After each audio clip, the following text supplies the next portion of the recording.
Alright, what's up everyone? So, today we are going to be rehousing this lovely lady.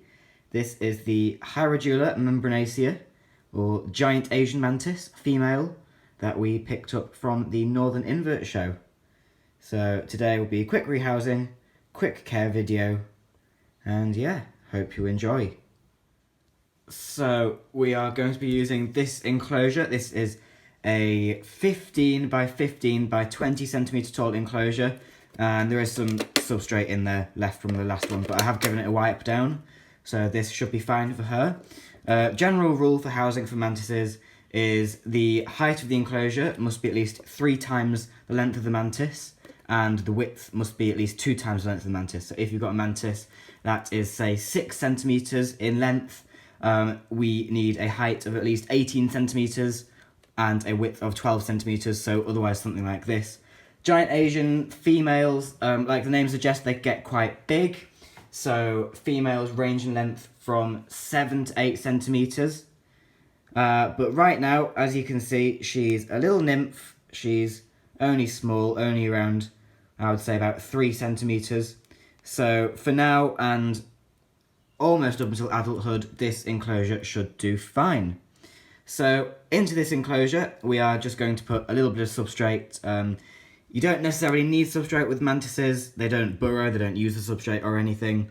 But I find that a little bit of soil, a little bit of moss helps to make it look a bit aesthetically pleasing and also raise humidity for humidity-loving species. Hang on, she's gone onto my shoulder.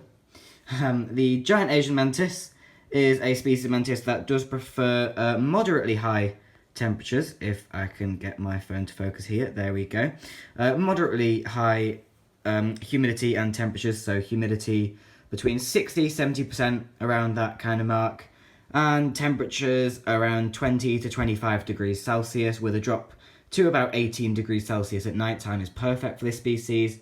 So if you live in a fairly warm room in the house, if this species is going to live in there, shouldn't need supplementary heating.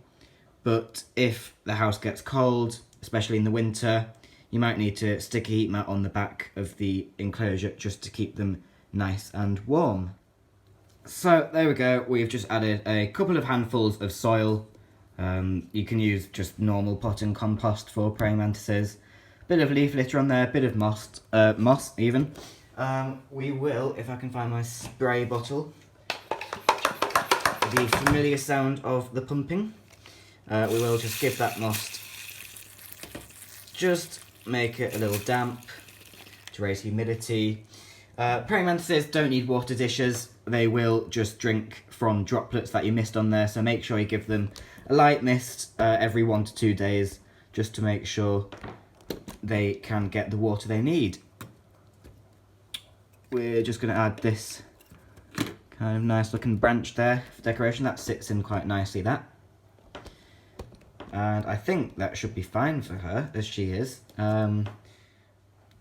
Mesh lid, important for mantises, allows them to hang on to it nice and tight to molt, as mantises will molt upside down. So we've got mesh lid on there. We're not going to go overly crazy on the decoration, not going to give her no room. You know, we want her to have a little bit of space there to move about. And I think that should do her fine. So I'm going to bring her back over.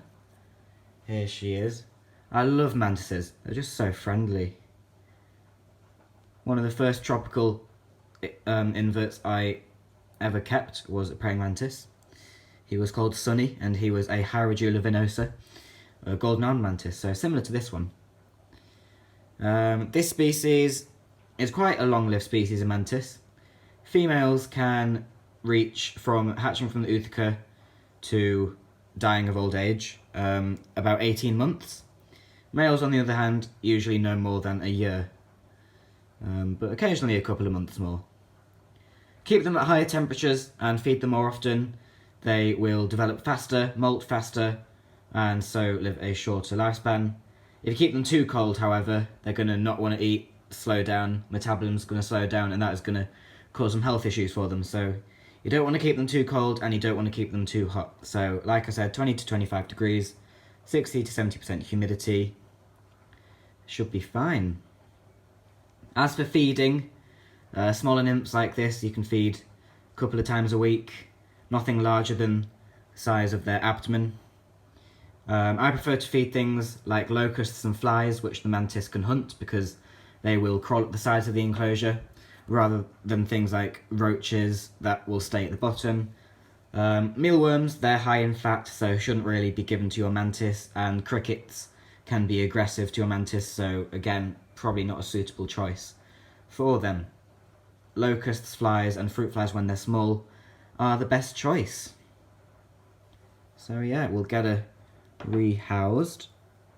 She's very energetic. Most mantises are very energetic when they're young. She does not want to go in.